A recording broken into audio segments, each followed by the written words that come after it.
इस press conference में हमारे साथ राष्ट्रीय कार्यकारिणी यानी जो हमारी एपेक्स बॉडी है उसके member Basant Kumar ji national executive team के मेंबर हैं, सीनियर एडवोकेट हैं बसंत चौधरी जी हैं, गजेंद्र माझी जी हैं और मैं उबैदुर रहमान। आज का जो टॉपिक है हम लोगों का वो है एसआईआर। इस एसआईआर में से जो इश्यूज उठ रहे हैं, जिस तरीके से इलेक्शन कमीशन ने इस पे स्टैंड लिया है, इस पे आज हम लोग बात करेंगे। आपको मालूम होना चाहिए कि इस एसआईआर पे सुप्रीम कोर्ट ने भी कड़ी आपत्ति जताई है। उन्होंने इसे ब्रीच ऑफ ट्रस्ट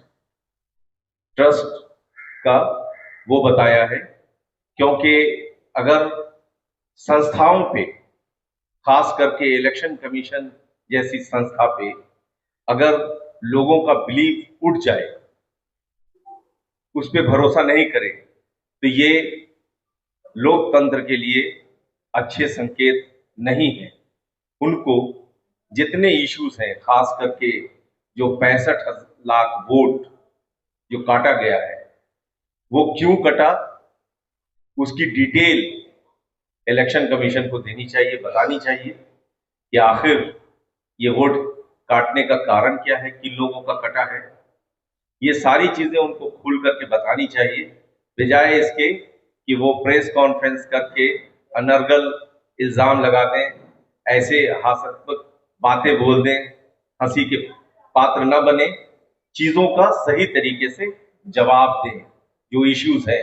इसलिए कि हम ये नहीं कह रहे कि ये 65 लाख वोट जो कटा है वो किसी एक पार्टी का है, ये तमाम पार्टियों का वोट हो सकता है। लेकिन जिस तरीके से भाजपा इलेक्शन कमीशन को आके सेव कर रही है, उससे ये लगता है कि शायद कहीं ऐसा तो नहीं कि भाजपा को पता है कि ये 65 लाख वोट किसके कटे, इसलिए कि अगर ये कटे हैं वोट तो ये सभी पार्टियों के हैं। ये कोई नहीं कह सकता कि हमारे वोट है। मैं ये भी नहीं कह रहा कि ये सारे वोट हमारे हैं या किसी दूसरी पार्टी के हैं। जनता किसी को भी वोट दे सकती है, लेकिन अगर कोई एक पार्टी उसको बिल्कुल क्लीन चिट दे रही है तो इस पे एक सवाल या निशान खड़ा होता है। जहां इलेक्शन कमीशन पे सवाल हो रहा है, वहां पर भाजपा की चुप्पी से भी सवाल हो रहा है कि आखिर ये क्या गड़बड़ घोटाला है। तो आज इसी पे ये हमारा प्रेस कॉन्फ्रेंस है। ये गणतंत्र के संस्थाओं के निर्माण का आधार होता है। ये सर्वविदित बात है, कोई नई बात है नहीं। चुनाव ही हमारी सरकार बनाती है, हमारी विधायिका बनाती है, और कार्यपालिका के नेतृत्व, इसको पॉलिटिकल मैनेजमेंट कहते हैं, उसका निर्माण करती है। और चुनाव कराने संबंधित 2 कानून हैं, रिप्रेजेंटेशन ऑफ पीपुल्स एक्ट 1950 और रिप्रेजेंटेशन ऑफ पीपुल्स एक्ट 1951। ये काम सौंपा गया है चुनाव आयोग को, वो वोटर लिस्ट बनाए और वोटर लिस्ट का पुनर्निरीक्षण करते रहे। हर एक चुनाव के पहले वोटर लिस्ट का पुनर्निरीक्षण हो, एडिशन ऑफ वोटर्स हो, ये उसको कानूनी दायित्व दिया गया है। इसका निर्वहन उसको करना है और वो करता रहता है। इसके ऊपर भी एक प्रावधान है धारा 20 में, जिसमें चुनाव आयोग को स्पेशल रिवीजन करने का भी अधिकार प्राप्त है, कि वो स्पेशल इन्वेस्टिगेशन कर सकता है, स्पेशल रिवीजन कर सकता है किसी भी समय। लेकिन उसको एक कारण बताना पड़ेगा कि आखिर ऐसी क्या परिस्थिति आन पड़ी है कि उसको स्पेशल इंटेंसिव रिवीजन करना पड़ रहा है। उसमें इंटेंसिव वर्ड नहीं है धारा 20 में, उसमें केवल स्पेशल वर्ड। तो पिछले जून महीना से ये विवाद का विषय बन गया है कि ये जो एसआईआर हो रहा है, ये उचित है, अनुचित है, संवैधानिक है या असंवैधानिक है। इसमें मामला सुप्रीम कोर्ट में लंबित है।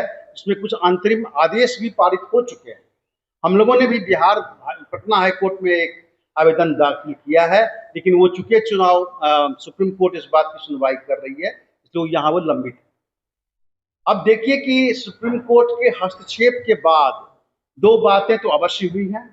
पहली बात जो बहुत कम लोगों को मालूम है कि जो 11 दस्तावेज का जिक्र किया गया था, उसमें एक दस्तावेज का इजाफा किया गया है कि अब कोई भी व्यक्ति अपना वंशावली लेके दे सकता है, अपने जीनोलॉजिकल टेबल को वो जो कि सीओ इशू करता है वहां से वो लेके दे सकता है। वो भी एक आधार बन सकता है किसी को वोटर बनाने का या वोटर से लिस्ट से निकालने का। और दूसरा, ये जो 60 या 65 लाख लोग जो अब तक वोटर थे पिछले वोटर लिस्ट में, उनको जो हटाया गया है, उनका लिस्ट जो है वो पब्लिक करना है, पब्लिक डोमेन में लाना है। पहले चुनाव आयोग इस बात पर टिकी हुई थी कि वो उसने पार्टियों को ये लिस्ट दे दिया है, लेकिन सुप्रीम कोर्ट के आदेश से अब ये पब्लिक डोमेन में आ गया है और उनके वेबसाइट पे सबके लिए उपलब्ध है। अब आप जान सकते हैं, प्रेस में तो अब कुछ लिस्ट, कुछ नंबर्स भी आ रहे हैं कि किस जिले से में कितने लोगों को हटाया गया है। ये लोगों को प्राप्त हो चुका है। अब जो भी उससे दुखी हैं, जो भी उस ड्राफ्ट वोटर लिस्ट से सहमत नहीं है, उनको ये अधिकार प्राप्त है कि वो 1 सितंबर तक अपना अपील दाखिल कर दे सकते हैं और वो रोज नोटिस भी आ रहा है। लेकिन ये देखना होगा कि आखिर चुनाव आयोग इस संदेह के दायरे में कैसे आ गया। केवल ये कुछ राजनीतिक पार्टियों की बात नहीं है, राजनीतिक पार्टी जो बात उठा रहे हैं वो कुछ आम लोगों को भी संदेह हो रहा है और ये बात फैली है कि शायद जबरन बहुत सारे लोगों को इस चुनाव वोटर लिस्ट से हटा दिया जाएगा और वो मतदान से वंचित हो जाएंगे। इसलिए मेरा ऑब्जेक्शन ये है कि ये अधिकार होने के बावजूद चुनाव आयोग को इस काम के लिए जैसे कदम उठाने चाहिए थे, उसमें चूक हो गई है और इससे ऐसा प्रतीत होता है कि शायद चुनाव आयोग भारतीय जनता पार्टी के सह पर यह काम कर रही है। ये धारणा बनना अपने आप में एक बहुत गंभीर बात, संविधान को एक बड़ा गंभीर चुनौती है। चुनाव आयोग को इस मामले में बहुत गंभीर रहना चाहिए था और उसका कंडक्ट ऐसे होना चाहिए था कि वो बोनाफाइड रिवीजन कर रहा है। तो पहली बात तो ये है कि 1 साल पहले चुनाव हुआ, उस समय आपने सघन अभियान नहीं चलाया और अब जब चुनाव के मात्र 2-3 महीने बचे थे तब आपने सघन अभियान का आदेश पारित किया।